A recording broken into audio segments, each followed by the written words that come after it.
I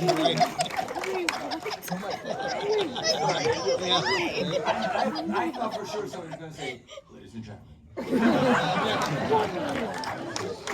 How's everybody doing? All right, cool. So let's get into this. You guys, actors here.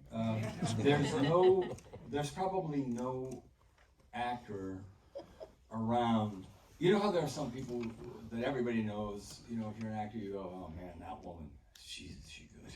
You know, or is this guy good? Everybody knows, but maybe they're not necessarily famous yet, or they're not getting the recognition, or whatever that is. But actors know, you know. So that's what Adam has been, not just to me, but to everyone. I think, you know, everybody would just see this guy and go, "Fuck, this guy is really great." And so to see him get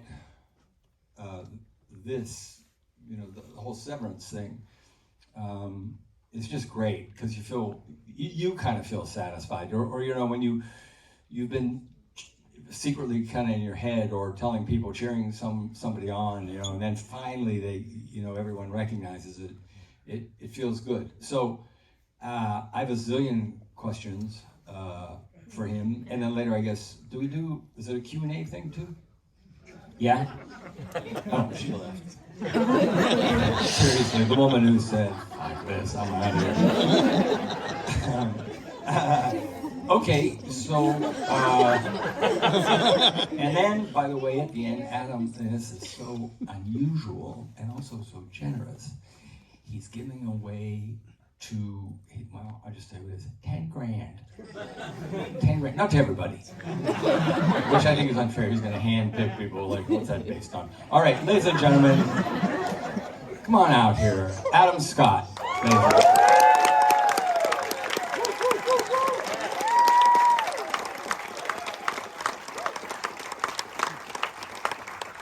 10 grand. 10 grand. Okay, I'll agree to that. But it's going to be like when I see you pick, I'm going to go, well, what's that based on? You know, Right. why that woman? Why that? You know? So I decided, why doesn't everybody get 10 grand? Yeah, okay. Fine. And by the way, he just came from work. How is the Michael Jackson story going? Yeah. It is going really, really well. Thank you for asking. I was walking out of the house in this, and my wife goes, "Hey, what's up, Michael Jackson?" I was like, "Oh my God, yes." But no one's gonna notice, right? Did you moonwalk out as you left the house? I moonwalked out. And then she said, "Good enough." Yeah, there you go. All right, so how much of this you've been doing? You know, a good amount. You know, we started doing stuff like in January, right? Yeah. And then we've sort of somewhat consistently been doing it since then. But I haven't done something like this in a while, actually. Yeah. But also something like this with Michael Keaton. Yeah. Ladies and gentlemen. I mean, come on. I've never done something like this. Yeah. So,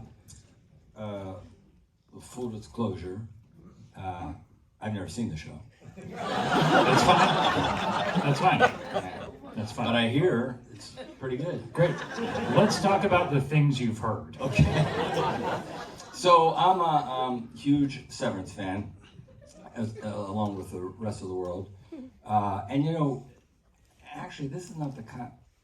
I would say this is, generally speaking, not the kind of thing I would get hooked into. You know what I mean? There's some things you like. And I'm horrible about this because I'll see there's so much great stuff out there, and I'll watch an episode or two, and I'll go, "Oh, this is great! I'm going to watch all of these," and then I end up not doing that. This one I did. Is it just like sci-fi generally? Well, that's what I was going to say. I was going to ask you, or actually, I was going to tell you. Yeah.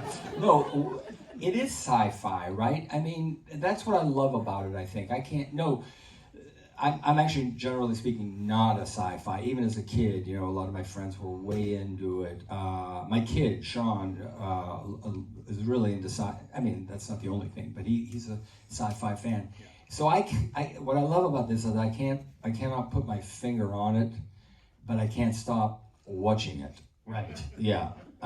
So I have a zillion questions, and if you're cool, my guess is I'll go a little over time because I don't want to keep you here because you have a family and a life. No, I want to talk to you. And So if there was if there was one question about the whole thing that I think a lot of people would ask, it might be, wait, what? Right. You know what I mean? Right. And that's kind of a great thing. Yeah. Because I find myself doing it. I go, yeah, I'm locked. I got it. Oh, yeah. It's one of those things where you go, no, that's not what she said. You're talking to somebody else. It's like we were talking backstage. Yes. Like about that one moment. Oh, yeah. And that thing where you go 100%, 100, 1,000,000% locked in, not a question that I believe your character, and I go, oh man, okay. And then because the humor is so friggin' good at this, it's so great and weird. Yeah. And when it comes, and then you either like, boom, nail it, or you look like almost like the audience, you know what I mean? Yeah. And you go, okay, now we're in, and then we're back into something really heartfelt and weird. Is it exhausting? Yeah, but like in a really good way where you're, because we shot for a while. Like I remember looking at a call sheet and it was like 127 of 183 shooting days. Just a long shoot, but it was always interesting and always hard and challenging, never boring, and we all loved it, and we were all kind of joining hands and jumping off the cliff together every day because it was always, let me put it this way, there's no scene where you go in where you look at the sides in the morning and you're like, oh, this is fun. You just go walk into the room and tell Dylan this thing, and then I'm going to walk out. Right. This is going to be easy. Right. You make that mistake a couple of times because no matter what, every scene has 3 or 4 other things going on, and so there's no like simple scene on the show, right? Oh, yeah, exactly. I mean, I'm looking at it. I'm exhausted watching it, but and the cast is so good. Oh yeah. I mean, everybody's just so freaking great, and then everybody like, well, I guess you just answered it. You got it. Everybody said, I think we know what this is, right? Or I think we know we're into something, so let's just jump in. But it doesn't look like anybody. No one sticks out as, well, the guy's kind of, he's kind of not phoning it in, but it must have been a case of, let me ask you this. Was it explained to you, did Ben or whomever, by the way, the guy, one of the guys who writes for the show, coaches River, my grandson's basketball team. He's the nicest guy. Oh, really? Yeah. He Amazing. sees me coming to the games, and I see him going, oh shit, he's going to ask me a zillion questions. Yeah. He'll make stuff up like, come on, kids, come on over here.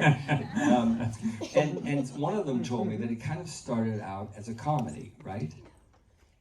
Yeah. Well, I think that Dan Erickson, who created the show, I think he, I think, yeah, maybe it was a comedy at one point, and then at one point it was more of a kind of straightforward, serious science fiction thing, and then he kind of melded the two. I believe, I could be wrong about this, and sort of played with the world a little bit, and played with the culture of Lumen a bit. Yeah. And then developing it with Ben, certainly a lot of that came into play as well. So did Ben have this a long time ago?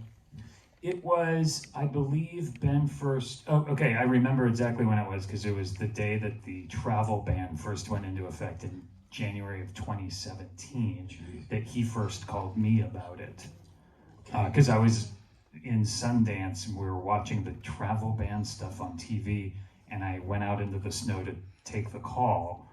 Weirdly, that's exactly when it was. So, and then I think there was a pilot script and they were just kind of developing it, and he just wanted to tell me like the basic idea, and he's like, I just want you to think about it, and that maybe down the road it'll pop up. Did he talk about the time? Because there is no it's time specific, but it's not, right? You mean like the period? Yes. Yeah, I think it's a little up in the air, Right. period-wise. Yeah. Right. All right. Now answer this honestly. Yeah. How much at this point? In fact, at what point did you? I'm just kidding. At what point did he and everybody else in the writers just kind of go? Yeah, we'll figure that out later. You know what I mean? Because you get in, you think, wait a minute, and have to look down the road and think, Jesus, how are we gonna handle that? Yeah. Yeah. Yeah. Well, I think that one thing that is special about it is that Dan and Ben, they've thought, Dan really has the whole thing mapped out to okay. the end, and From the get-go? yeah. I think he has, and I think there's this Even the fucking goats, he had that mapped out. Sure. Yeah, come on. He's not buying it. So, I'm locked into this. I'm watching the show. I'm really enjoying it, and I become this guy I never knew I was. I'm going, oh, wait a minute, how's she doing? I'm like that guy who may show up at Comic-Con who blinks too much. Still living with his mom. And I went, in the fourth dimension, Mr. Scott. Anyway, in episode 3, minute 13. Yeah. I'm turning you into one of those guys. So I'm watching it, I'm enjoying it, feel like I'm becoming that guy, I'm really locked in, and then at some point, I'm gonna curse here a little bit. I don't know if it was the goats but at some point I went, oh fuck these people. I was out. I was so out. I was done. I said, no, get out of here. Now they're jerking me around. This is like indulgent bullshit. I'm not gonna think. I'll go like this and go, yeah. I'll watch that. By the end of the next episode, I'll go like this. Hey man, what do you think she means about it? So there's that about the show. Now let me ask you this: the credits. Yeah. Holy moly! Is it true that Ben saw something online or something? On Instagram. On Instagram. Yeah. Wow, they're so fantastic. Amazing. And all I did nothing, obviously. It's animated, but they took photos of all of us. Right. Like those things where you go stand in a volume and they... And you're in a red onesie in one. That's right. Yeah. That's right. I had one of those, by the way. Did you when you were... I just dumped it. I just got rid of it. It was sitting in my drawer for years. Why would you get rid of a red onesie? I know. When I threw it away, I thought, oh man, should I have done that? I would love to see you in a red onesie. But did you actually have to wear one when you... No, unfortunately, I didn't get to wear a red onesie. It also, that was one of the ones that has like the flap in the back. It's incredible. Right. But those graphics are extraordinary. It's extraordinary, and the inventiveness of it, and the little Easter eggs in the opening credits are really amazing. Yeah. So, tell me, if I'm too much fawning here. You're one of those guys, as I was telling everybody, one of those people, you have to be a guy, who people have always gone, hey, I'm an Adam Scott, how great is that guy? And everybody kind of knew it. Anybody who knew anything, and so to see you get this is so satisfying. It's like, okay, at least I didn't drive the run in, at least somebody I did,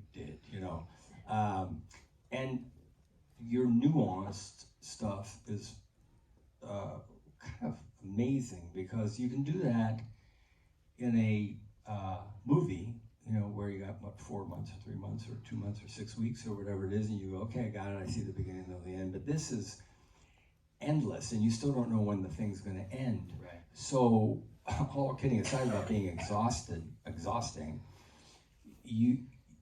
it's day to day, isn't it? It's kind of like I gotta lock into this reality, and you play doing nothing.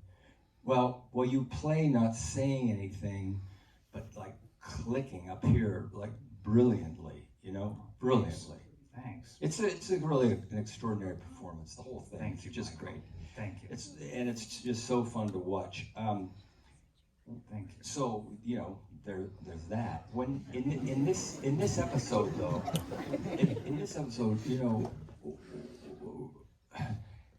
when you say to yourself, and by the way, I'm not the brightest guy in the world, I guess, because I get really freaking confused. But, but it's in my house, between Marty and I, it's a lot of, no, it's an Audi. No, it isn't. It's the Indy. There's a lot of going back and forth.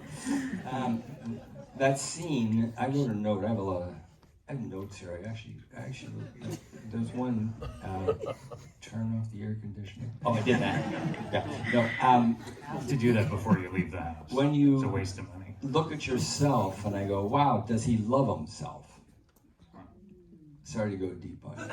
Yeah. Because there's that beginning where you're, see, here's another thing, the camera.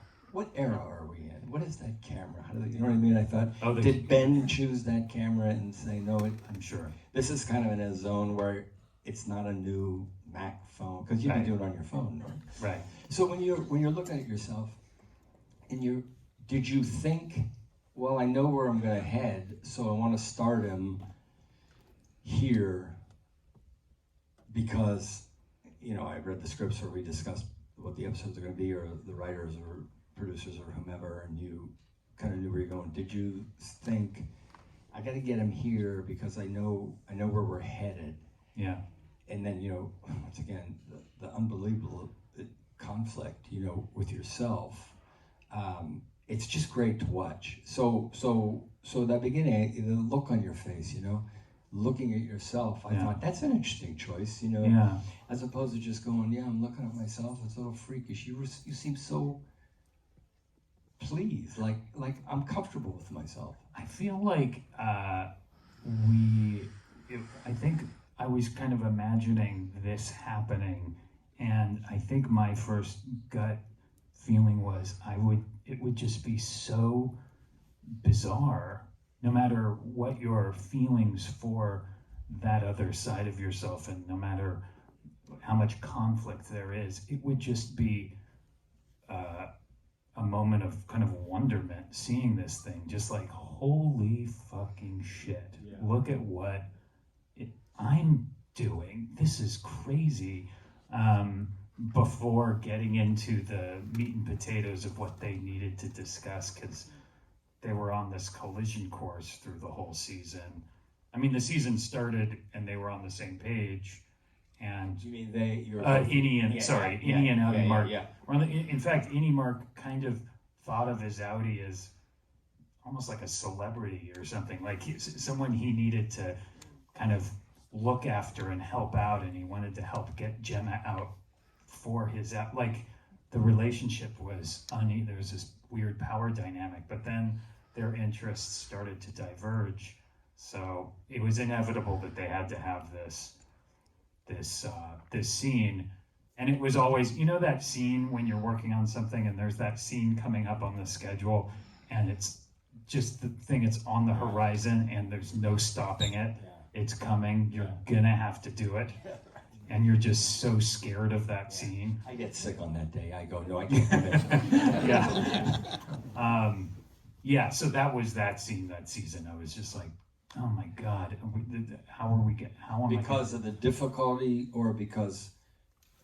Yeah. I think so. The difficulty and the myriad opportunities to screw it up. Yeah. Like I could lean in. Or what choice to take? Yeah. Like I'm gonna have to commit to something. Right. And it might be wrong, and it might be corny once it's all so.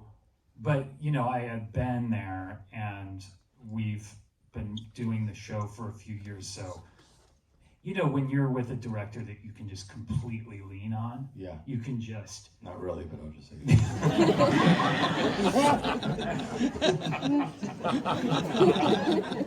imagine there's a director. No, that's not true. That's separate. But because I like, assuming there's a lot of actors in the audience, like there's always that inner critic kind of watching the performance, and see that. Not for a second do I see that. Well, and that's always a challenge. Do you look at the monitor? No, Good. But no, Good. I don't. Good. No, particularly for difficult scenes like that. particularly because I have all this trust in Ben. Yeah. And so I can get rid of that inner critic or director or whatever you want to call it, and just try it as many different ways as we can. So he and Jeff, the editor, had the options, and just so I could hedge my bets and make sure if I do one thing and it felt like it could be corny, let's try this other thing. And so having someone you can just let them worry about whether it's right or wrong, and you can just jump in. That's a real. I felt lucky to be able to do that with someone like him. Yeah. Well, also, like I keep saying, you're not done in 4 months. You're not done. This is an ongoing thing, and you also have the burden. Your character has the burden. Well, no, yeah, and you, the actor, has the burden of being. Everybody, to some degree, in this show, it tells the story, but mostly they're telling their story more than the story. Mm-hmm. So you, in fact, in this episode, I started to laugh because I looked. There's like about a 3-4 sentence, and I'm looking at your character and just totally locked in, going, yeah, there's Mark, Mark has to talk, and boy, he's a poor guy, I'm looking, and then I thought, oh, fuck. They gave him that thing where he has to explain to the audience what's going on right now. You know what I mean? And I went, well, okay, he got out of that one. You got through there and kept on moving. But you're a character. You have that. Because you're the guy. Yeah. You're the exposition. You're the. Yeah. What did Gary? Someone told me. The director and writer Gary Marshall used to call it land pipe. You have to lay all the pipe. So you have that. You have that. I don't say burden. It's like, but it sounds, like poor me. But you do. You're the guy. Yeah. You're the guy, and so much of it is here in the eyes, and you know what I mean. And I never watch it and think. I don't check out. Like I'm with both Marks. Thanks. And did they do? Did you do, or did you choose to do a thing where you look? I want to keep talking about you because I have a thing you and I talked about one time that you asked me about. But did you consciously say, I need to look just a little different when I'm my innie from one on my outie, like a physical thing? Yeah. Yeah, Marty brought that up. She thought maybe you did. Yeah. It's a subtle thing. Right? We didn't do anything with makeup or anything, but I kind of felt like it's almost like a math problem, like life experience does something to you once you've been alive for a certain amount of time. It does do something to you, and trying to just lighten the load a little bit, kind of physiologically. It's all still in there, but he's not conscious of it, so he's thinking about things in a completely different ways. He's in adolescence, essentially. He's like in this rebellious teen place where he's just starting to get the handles that he can grab onto in order to rebel with the authority figures in his life. And his outie is authority figure number one. And so, I always felt just sort of physically there is a difference and a lightness to the innie, because he just isn't aware of as much and just has less blood under the bridge and more room inside of himself emotionally and intellectually. Yeah, but by the time you're in this episode, that's not but as the show goes on, obviously there's certainly a lot more at that point. Yeah. So when you started doing it, did you look at it and think about all this stuff, or did you? You mean when we started the show? Yeah, how much was told? How much did you and Ben or whomever the writers? I'm assuming Ben Stiller. Did you say, did you, how much of that did you think down the road and think, well, boy, because I can't imagine anyone. That's why I half jokingly basically say how much of this are these guys figuring out as you go along. There has to be an element of it, but in terms of you, the actor, how much, not figuring out as you go along, but did you say, here's the things I know for sure about this guy? Yeah. And then you've got to go, and what about this guy? Yeah. You know, and then you say, well, it's the same guy, but it's not the same guy. Right. You know, it's like different sections of a guy. Yeah. So did you at the beginning think? Did you kind of map it out and plan the basics? Yeah, I didn't know really where to start, and so I was just trying a bunch of different stuff. And actually, one of the things I tried was because I read an interview with you about Multiplicity. Oh, right. A while back, where you had in your trailer, you had charts you made because you had 6. Well, it got it was for it grew. Yeah, it was cloned. Multiplicity is terrific. Harold Ramis movie. It's so good. And Michael gives a masterclass on how to play different versions of yourself. Well, yeah. So when I watch this, though, it's in a lot of ways yours is more difficult. Here's the thing: I didn't want to do. I didn't want to do well.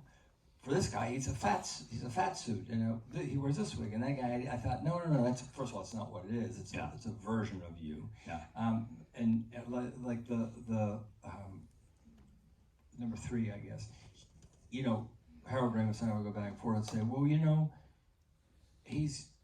what is he? You know, because it's okay with me, he's gay. Let's just, you know, say he's a gay man, you know. And Harold would do this great thing, you know, he was a Buddhist, so he'd never go, things are like this. Yeah. You know, that's not really a Buddhist thing. Right. And he'd say, well, I don't know. And then at first I go, come on, I'll play him one way or another. I'm good with that. I'm not, you know, it'd be, and I'm not going to do the cliche thing, you know. And then after a while, he won me over because I thought, yeah, this is a very nice man. He's just hypersensitive dude, you know. He just feels like. So I wanted to just soften him in a way, even with like a little makeup, just like real subtle, you know, just like make him, you know, just because when you look like that, because or when you are open, your eyes look different. So don't you feel that? Yeah, that's actually a really good point. When you're open and you have less sort of weighing you down and less to kind of weigh you down about the world and less to protect yourself from the world, there's just something different, whether it's perceptible seeing it from the outside or not. There is something different that you can feel in your eyes, right? Yeah. Or do you see in other people? You know, there's you know, and so you go, okay, how do I do that? How do I become? Yeah. It's such a weird job we have when I think about this. Yeah, it really is. So I'm curious though, when you have the charts, what was what were you charting? Okay, because it was so, I think about this from time to time. I go, would I like to do it again or not? Because it was so hard. Not like, oh, this is so hard. I mean, it was difficult technically because, you know, the technology wasn't there. Now, in a lot of ways, it would be easy. But sometimes I think, but it might look too slick, you know, it might look too done because the chart was this. It was really practical. I said, I broke all the guys down. And I said, okay, I know he's kind of going to be like that. And the hardest thing was, that's why I'm curious about the 2 marks, was there's me, it starts out, and then there's like the rougher-edged me, you know, the little, not crass, maybe a little more crass, or maybe a little more primitive, or whatever adjective you're going to use, and then blah, blah, blah, all that. So it would be, you know, this is another thing I want to ask you. So you would, the chart was just a real practical thing. When I'm that guy, and I'm that guy, and I'm that guy, and I'm that guy, and that guy, and they all have different wardrobe, and they're all different characters, and where am I going to be? You know, okay, I'm shooting that guy there, he's that, and then this guy's like that, same guy, and he's like that, and I go, and then we're shooting there. I had to kind of at least have a place to go, okay, I would drive myself crazy if I don't know roughly what the shooting is going to be. Not like I knew every scene of every day. I just had to have a rough idea. In fact, this is me. Ben Stiller's walking across the lot. I never met him. and I was, I knew how talented this guy was, and he's coming, and I go, hey, how you doing? What are you doing? And I explained it to him, and I said, This is when you were shooting Multiplicity. Yes, shooting Multiplicity. He goes, really? Something. He looked curious. I go, yeah, come here, I'll show you something.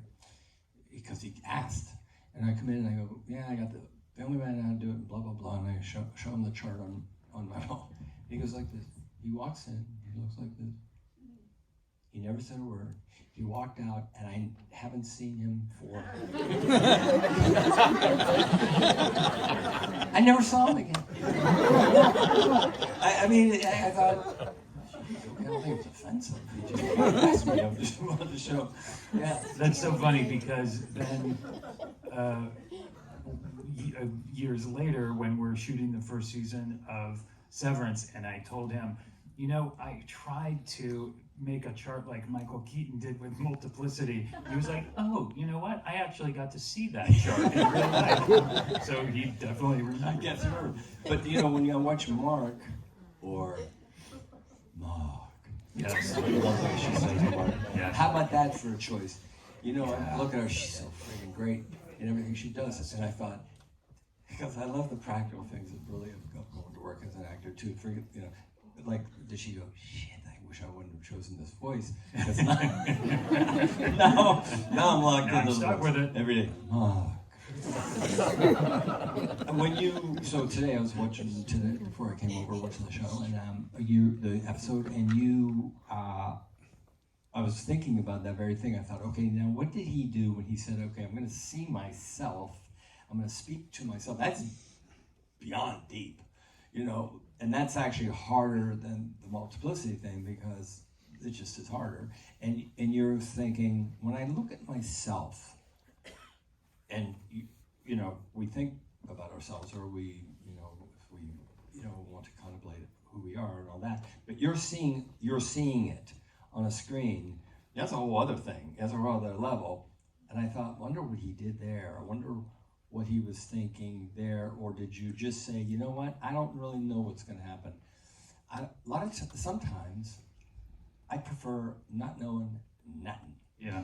I just don't want to know nothing. I just want to show up and go, I don't know, let's see what's in there, and it's either going to come out or it's not going to come out. Did you think, oh, boy, what? And then, of course, now you're in take 14, yeah.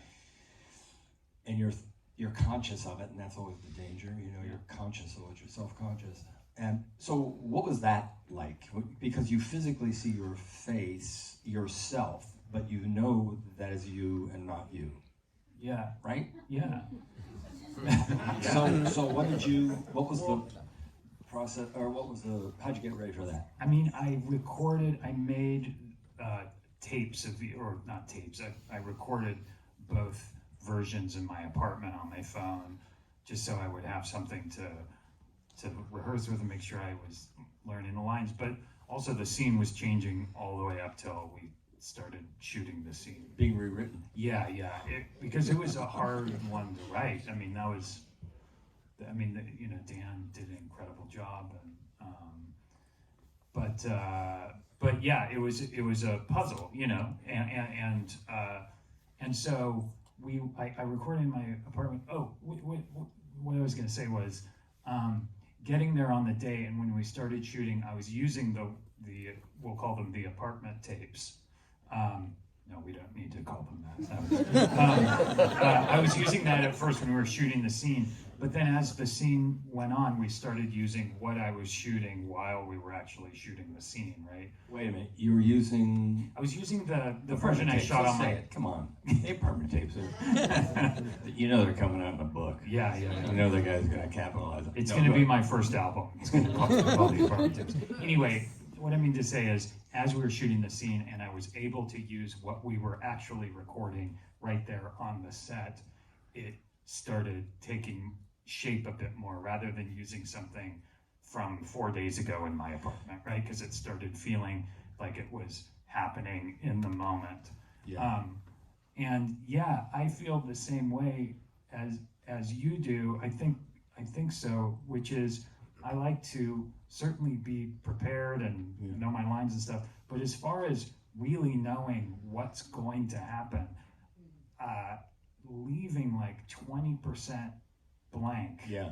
Just so you have room to maneuver, because we've all been in that situation where you go prepared all the way up to the last beat or whatever, and it never works out. So but what I'm always playing with and always trying to figure out is just how much of that blank space is the right amount. Yeah.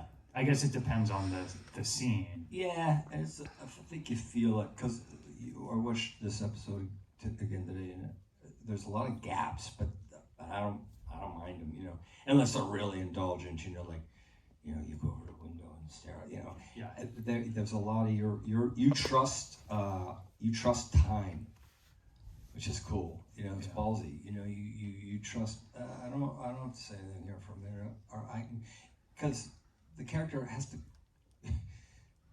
Poor friggin' guy. You constantly, you wake up, and I'm guessing the one Mark wakes up in the morning going, see, this is the weird thing about it.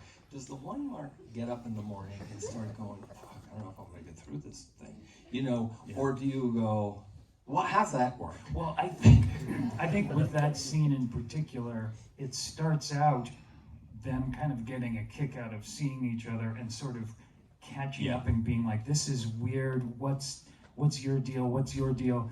And then the Audi starts pushing a little bit, right, and leans in a little too far, and is a little too condescending, and overplays his hand a little bit. And so I think it was a matter of finding the ramp up to that without it being too obvious, and without any of that feeling like we're skipping a beat or anything like that. But sorry, when he wakes up in the morning, like, what do you mean? The house, the so depressing, Yeah. and because he's not aware, right, until he gets there. There's no, so his consciousness is one thing, not necessarily a happy person, not a miserable person. That's kind of the point, isn't it? Kind of gray, putty, kind of nothing. And then the whole other thing. So what I mean is, when he wakes up in the morning, he doesn't know, right, that well, when I do this, I enter this other thing. Fuck, I'm tired of this. There's no consciousness of that. Yeah. But it's set up. Also, what, your mourning. Yeah. And that gives you, for an actor, you go, well, I got that. Yeah. As long as you have like the one thing. Sure. I was playing a journalist. I played a journalist a couple of times, and I like journalism. And a friend of mine was a journalist, and I was talking to him about it. And the one thing he said, I said, I may not have even asked him, but he said something, and I said, okay, that's it. He said, you're a rat or a mouse, and where's the cheese? Just like, how do I get my cheese today? How do I get my, so I said, okay, I'll always fall back to that. Like, if I don't know, I go, okay, what am I after? What am I after? What am I after? So you had the morning MOURNING thing, right? Yeah. That you go, okay, I'm coming from that, and then I'll build off that. Yeah, and for him, it was just, all it was how do I get away from the morning? Yeah. Because it's not going to go away.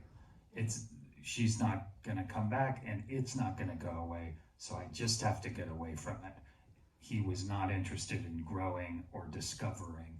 He was just interested in putting it on autopilot and bailing out for 8 to 10 hours a day. Deep depression, just go. Yeah, I can't. and drinking. Yeah. Well, and it's emotional. The whole show is really emotional. The mix is really extraordinary, and I'm not sure how many people. Well, there are not too many actors who can pull that off, But in fairness, Ben, I've never worked with him, but I've watched what he did since he had his television show. I thought that was really creative. Yeah. Or the writers, or everyone involved.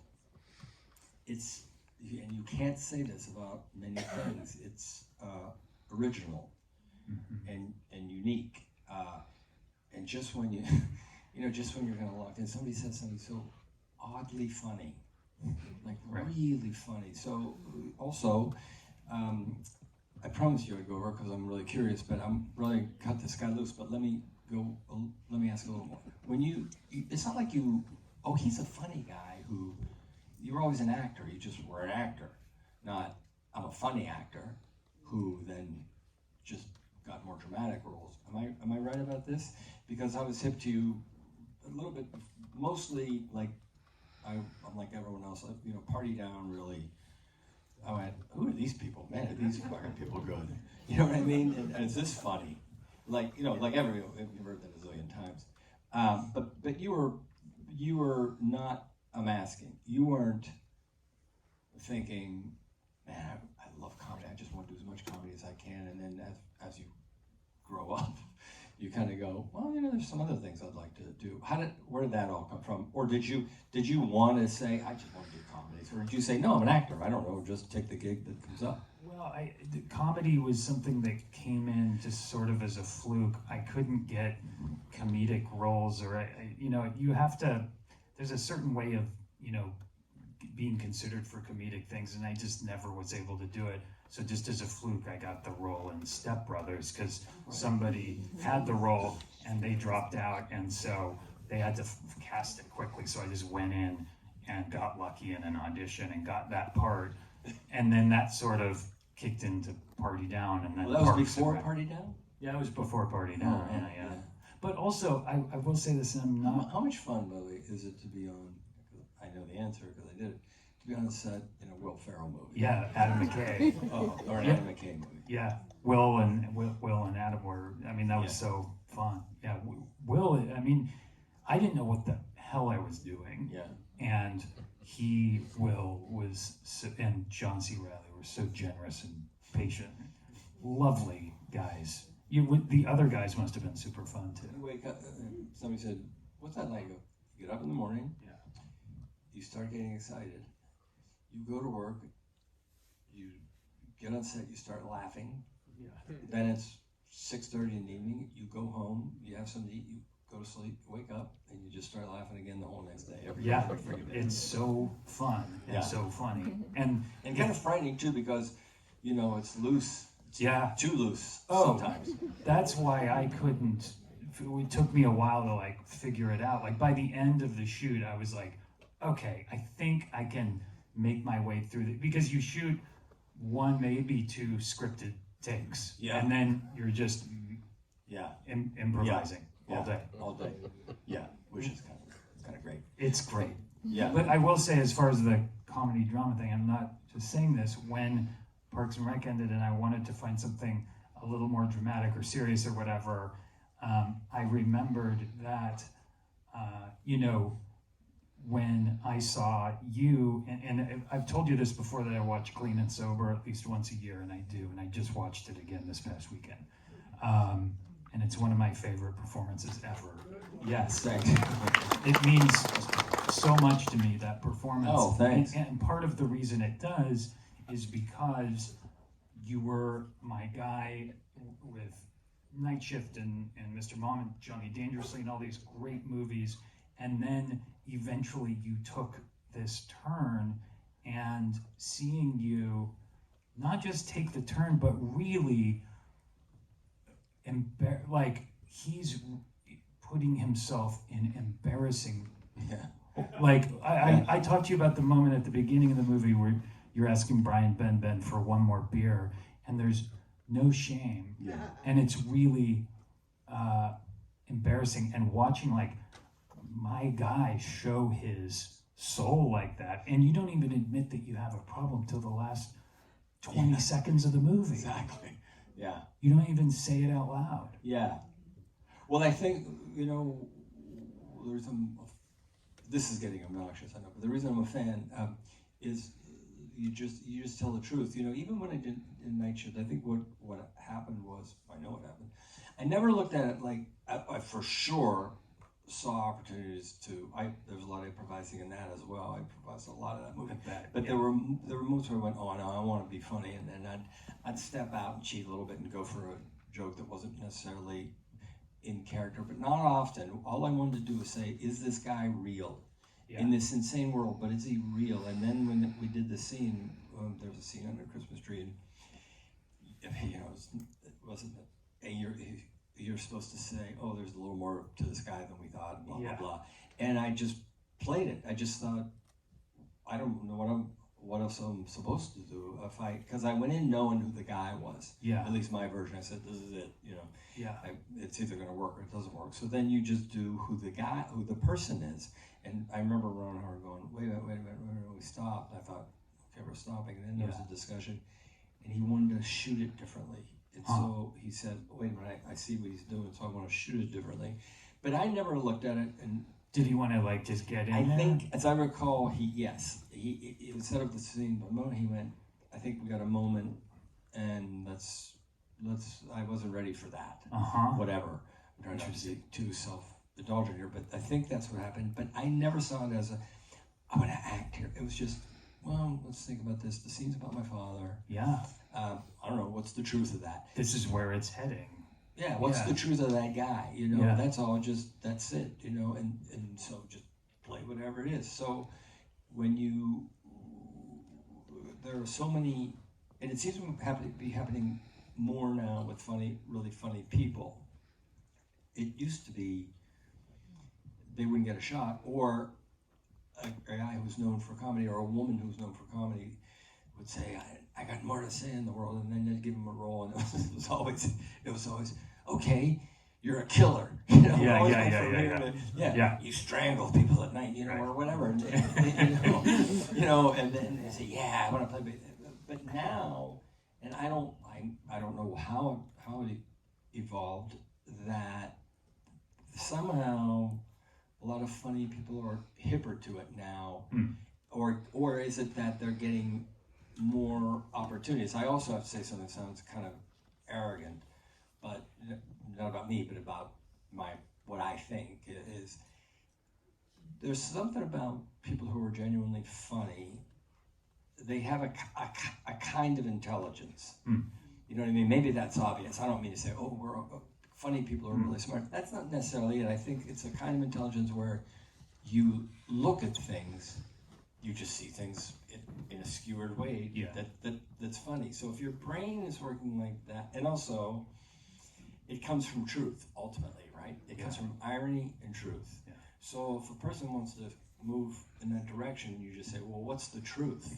What's the truth of the character? What was funny is because I was telling the truth. The guy did a silly thing because, it was ironic or whatever. Yeah. And so then you just take that into the next thing. And if you're a curious person, that's all it was for me. And I'm sure it is for you. That's why I think I relate when I watch you. I think, I'm a curious person. So I'm curious, and I happen to be an actor. And so I have this story to help tell. Yeah. Then you just say what the truth is. It's not like watch me act. It was never like that for me. And that's what I get from you. It's like this is the gig. This is the guy. I don't know what else you want me to do. Right.